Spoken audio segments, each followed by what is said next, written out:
BA एवं MA Hindi अंतिम वर्ष के प्रिय छात्रों, हम फैंटेसी और कविता के अंतर संबंध के बारे में पिछले व्याख्यान में देख चुके थे। अब हम उससे आगे बढ़ते हैं। युंग के संदर्भ में फैंटेसी के बारे में युंग दो रूप बताते हैं, निष्क्रिय और सक्रिय। इसमें उन्होंने बताया कि सृजनशील और कुंठित मन होता है। जो सृजनशील मन होगा वो सक्रिय फैंटेसी में काम करेगा, और कल्पना और फैंटेसी में भी संबंध होता है। कल्पना तरंग के दो रूप होते हैं, रचनात्मक और अव्यावहारिक। हम यहाँ कविता जो उपजती है उसे रचनाशीलता कहते हैं। तो कल्पना के वो रूप, जैसे कवि रचनाकार रचनान्मुखी होता है, और जेम्स सी कोल भी संरचनात्मक और असंरचनात्मक कल्पना के बारे में बात करेंगे। साहित्य सृजन और फैंटेसी का सीधा सीधा संबंध रहा है। फ्रायड और युंग इस पर गहराई से विचार करते हैं, मन की तहों तक जाते हैं। मन क्या है हम अक्सर बोलते हैं, लेकिन इन विद्वानों ने मन पर ही चिंतन किया, मन पर गहराई से काम किया और उसमें कल्पना का योगदान देखा। और कल्पना के बिना साहित्यकार एक कदम भी आगे नहीं रख सकता। युंग कहते हैं सक्रिय फैंटेसी को वे साहित्य सृजन में बेहद उपयोगी मानते हैं, और इसके लिए उन्होंने हवाई तरंग का नाम दिया। सृजनात्मक प्रतिभा फंतासियों का सहारा लेकर आगे बढ़ती है, यानी सृजनशीलता के लिए कल्पना के बिना हम आगे नहीं बढ़ सकते। और यहाँ तक भी देखें कि आदिम काल से लेकर के हम आज जहाँ खड़े हैं, यानी जिसे हम विकास कहते हैं, ये सब विद्वानों और वैज्ञानिकों की फंतासियों की देन है। वो अक्सर आगे की सोचते हैं, और आगे की सोचने के लिए कल्पनाशीलता बेहद जरूरी। और यही बात कलाकार के अवचेतन में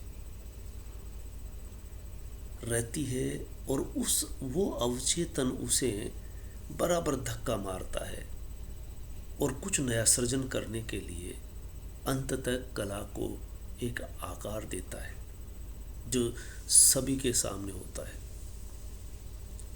हम कह सकते हैं कि युंग की सक्रिय फैंटेसी चित्त की एक उच्चतम दशा है,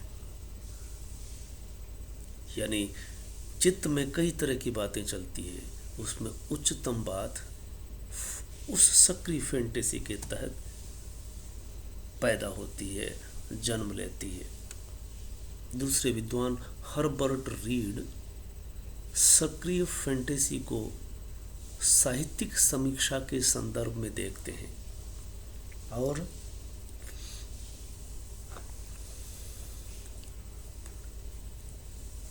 यानी साहित्य के बारे में गहराई से विचार जब भी किया जाएगा, सक्रिय फैंटेसी उसके साथ होगी।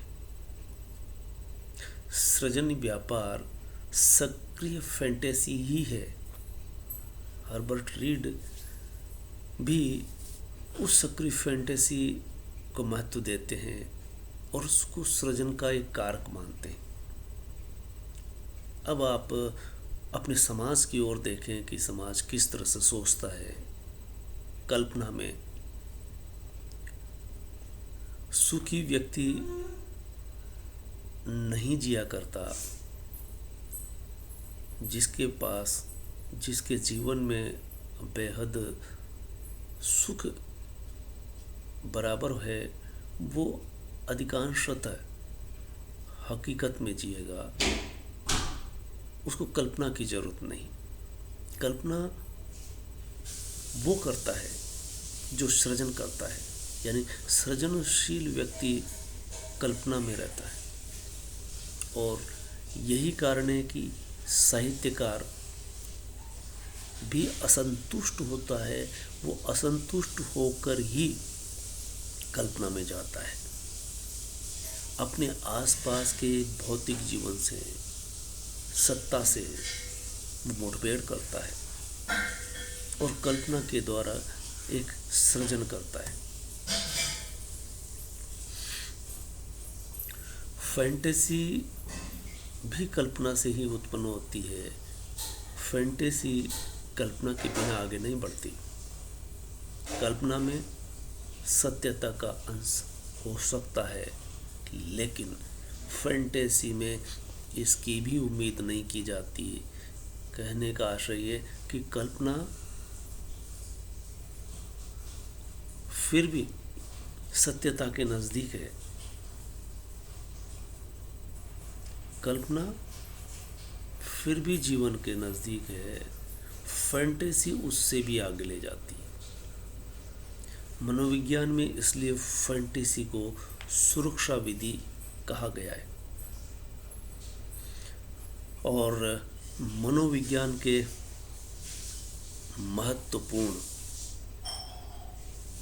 मील के स्तंभ फ्राइड इस संदर्भ में क्या विचार रखते हैं कि देख लीजिए।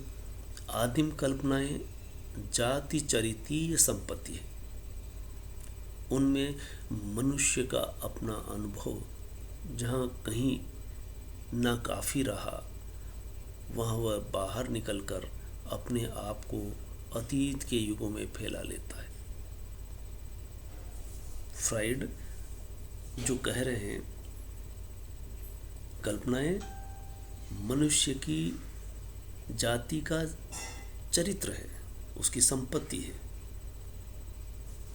और जब भी मनुष्य का अपना अनुभव काम नहीं करता, वहाँ वह उससे बाहर निकल करके अपने आप को अतीत के युगों में फैला लेता है। कहने का आशय यह कि कल्पना के द्वारा व्यक्ति आगे पीछे आ जा सकता है, अतीत में भी और भविष्य में जो घटने वाला है उसके बारे में वह ठहर करके विचार कर सकता है। इस तरह से साहित्यकार को हम देखेंगे कि जब वो रचनाशील होता है, किसी भी विधा में अपनी बात रखता है, कविता हो या कहानी या उपन्यास, ये तीनों ही विधाएं कल्पना के बिना संभव नहीं है। बेशक कुछ अन्य विधाएं हैं, जैसे निबंध में कल्पना से अधिक विचार मुख्य होते हैं, तथ्य होते हैं। लेकिन काव्य और कथा साहित्य, इसके जो पात्र बुने जाते हैं, पात्र जो खड़े किए जाते हैं, वो कल्पना के बल पर ही खड़े होते हैं। और फैंटेसी इससे आगे की चीज़ है। फैंटेसी के द्वारा जो साहित्य सर्जना की जाती है, इस संदर्भ में मुक्तिबोध की रचना हम देख सकते हैं, जो आपके